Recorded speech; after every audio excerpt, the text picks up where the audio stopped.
Hi, Andy XL, back with another NFXL podcast, and this is part three of my Week 17 preview, which is being recorded after Saturday night's action, which has seen the Denver Broncos become the AFC West champions. The Houston Texans book their postseason spot and look really good again. The Chargers fall to defeat, which drops them to being the seventh seed currently in the AFC, which shows you how strong, depth wise that conference is.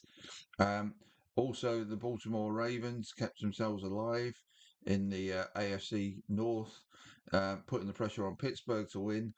And finally, the Green Bay Packers, by losing, have confirmed that they will be the seventh seed in the NFC. They can't move out of that spot now. So that's what happened on Saturday night. But let's have a look at what might happen on Sunday. Um, and let me just get to the right part on my script. And there are so these are the Sunday games. So I'm going to start with the Sunday games where both teams are in postseason contention or need a win for whatever reason. So that applies to both teams. And let's start with the Seattle Seahawks and the Carolina Panthers. The Panthers will have a shot at winning the NFC South regardless of the result of this game.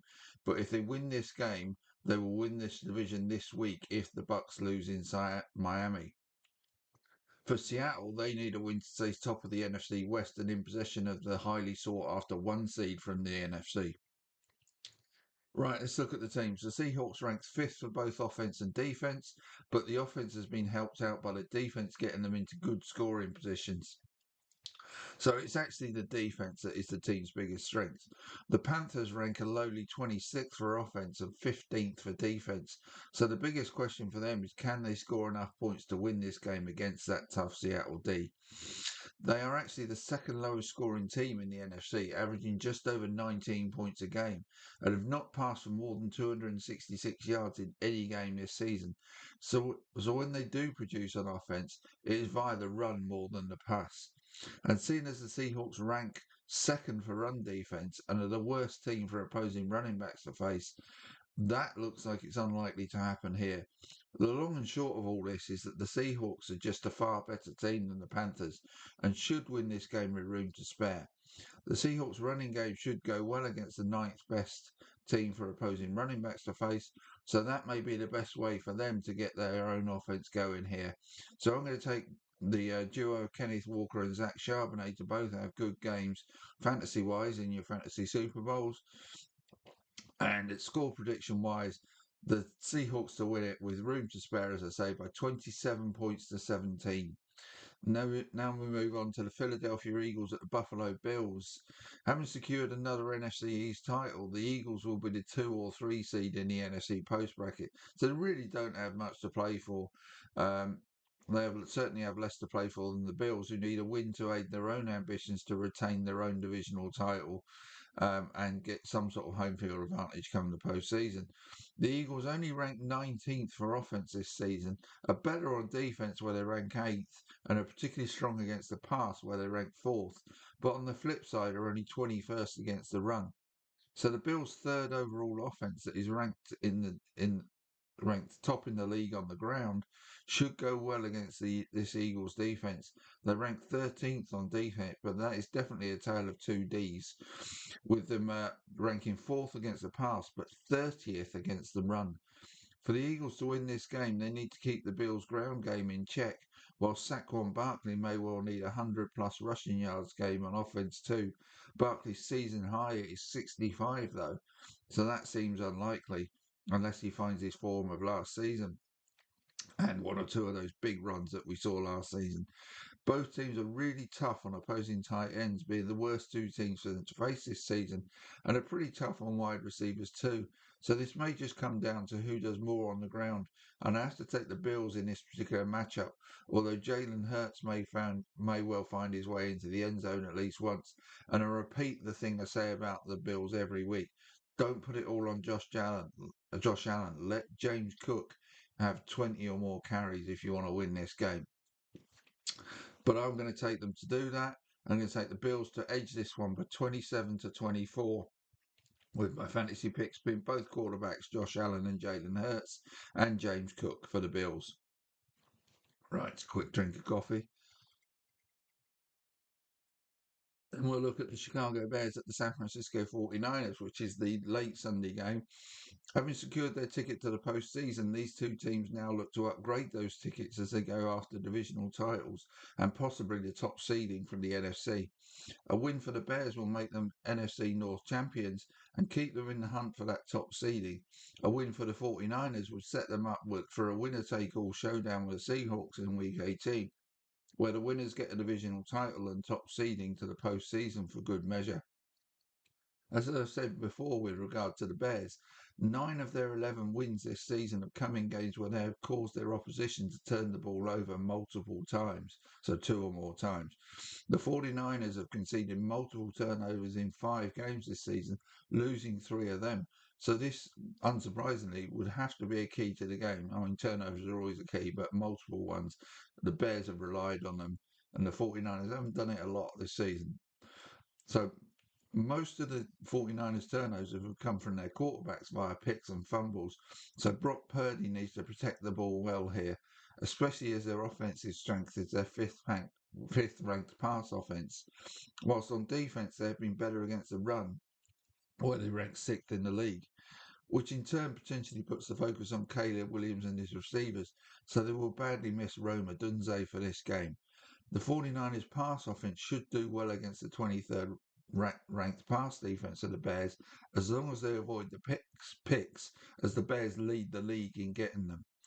So the ball hawking Bears, basically. I'm not sure the Bears can do the same. So unless they get multiple turnovers in this game, I see the 49ers winning it.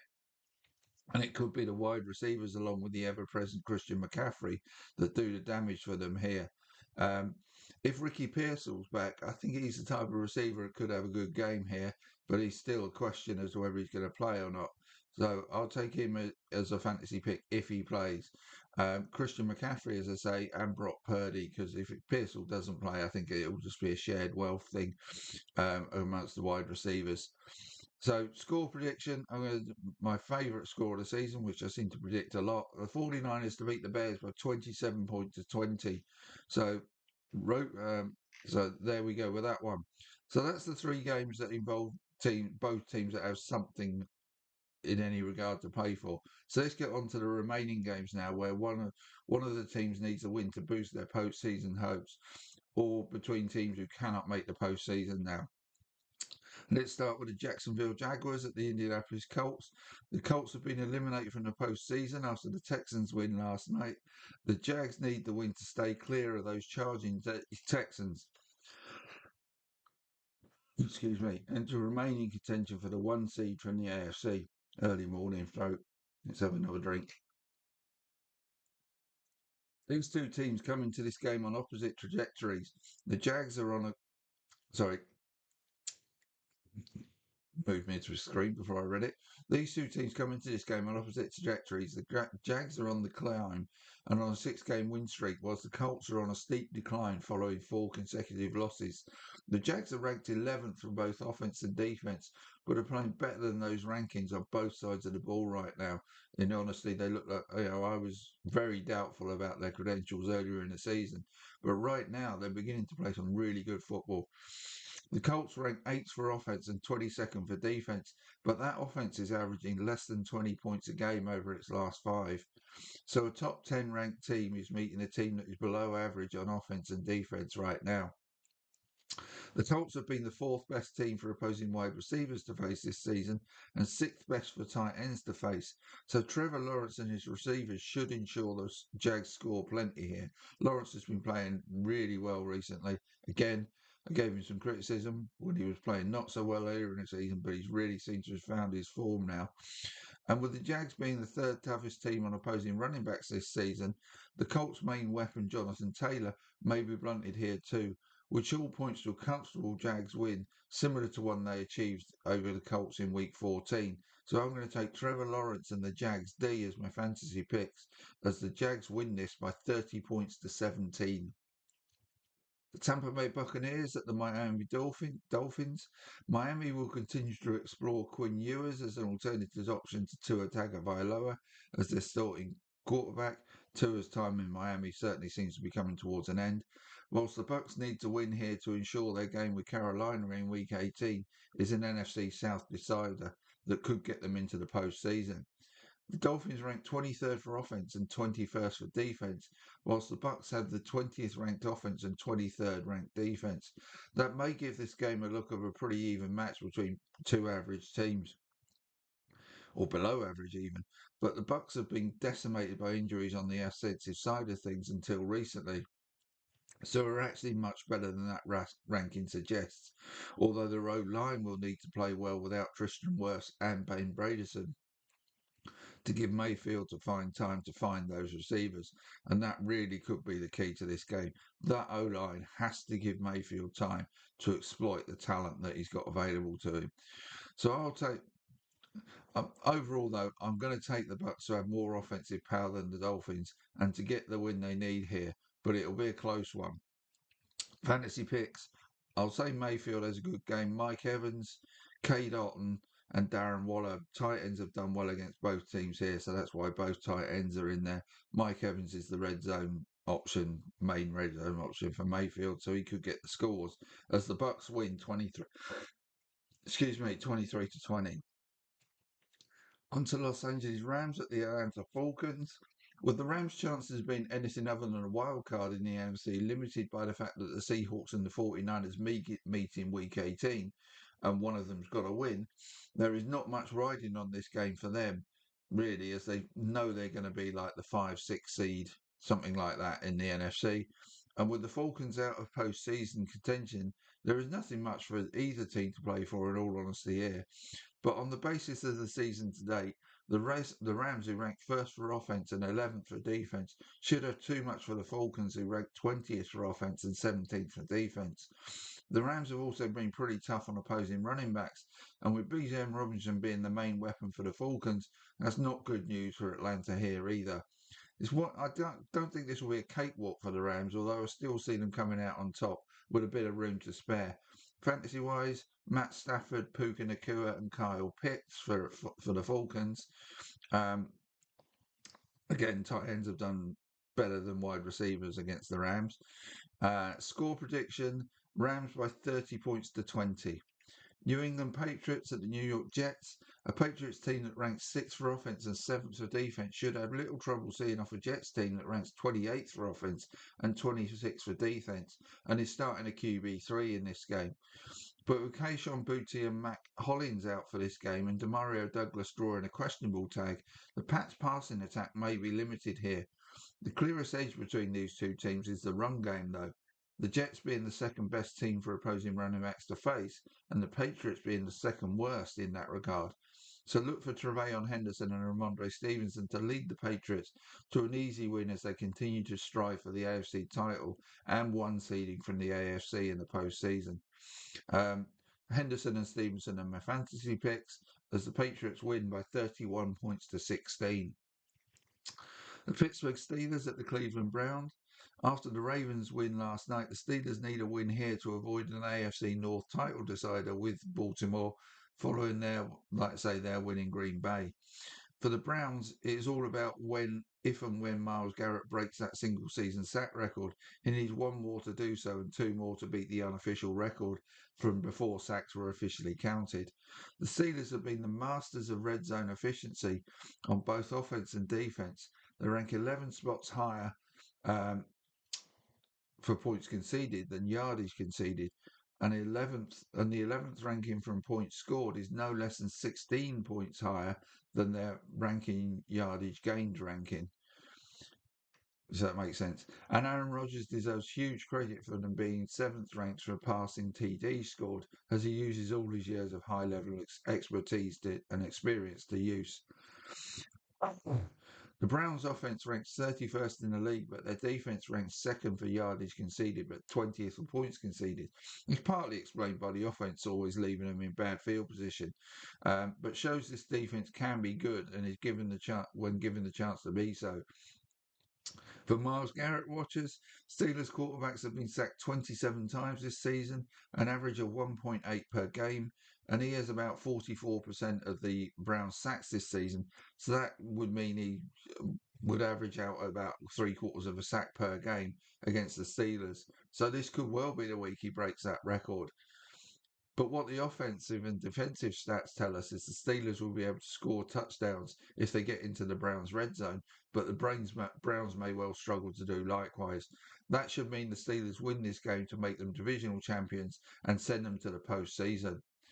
Fantasy pick wise, Jalen Warren, DK Metcalf, unsurprisingly for the Steelers. Harold Fanning might go well for the Browns if he plays because he's another injury question mark.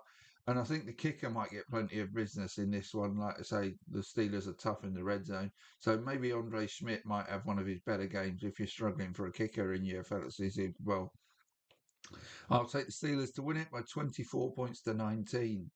The Arizona Cardinals at the Cincinnati Bengals. This is the first of 3 Sunday games with no postseason implications. So from here on in, I'll just give you fantasy picks and the score prediction for these games. So Cardinals at Bengals. The picks are Joe Burrow, Trey McBride, Mike Gesicki, and Chase Brown.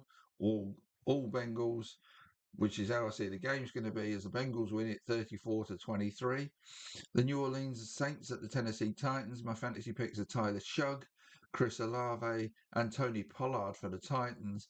But I'll take the Saints to edge this one and get another win as they finish the season strongly by 24 points to 20. New York Giants at the Las Vegas Raiders. Max Crosby's been basically told to rest by the Raiders. But the Giants have a long injury list too and will have a severely depleted O-line for this game by the looks of it. So my fantasy picks, I think Ashton Jonte could have one of his really big games here. Wan'Dale Robinson for the Giants and Trey Tucker, the receiver for the Raiders. And I'm going to take the Raiders to edge this one 24-20 in the inverse battle for the 1 seed, as it were, where you're actually looking to lose to get that. So that's how I see the rest of this week's games, the penultimate week of the season. And let's see what that sets up for us in week 18. So enjoy all of tonight's action, and those people that are in Denver can be celebrating tonight. The Texans can be celebrating. Baltimore, you've kept yourself alive. Colts are sorry, it's all over. It's official. So you'll have to look forward to next season. So that's how it pans out so far, and let's see what tonight brings. Enjoy the games. See you soon.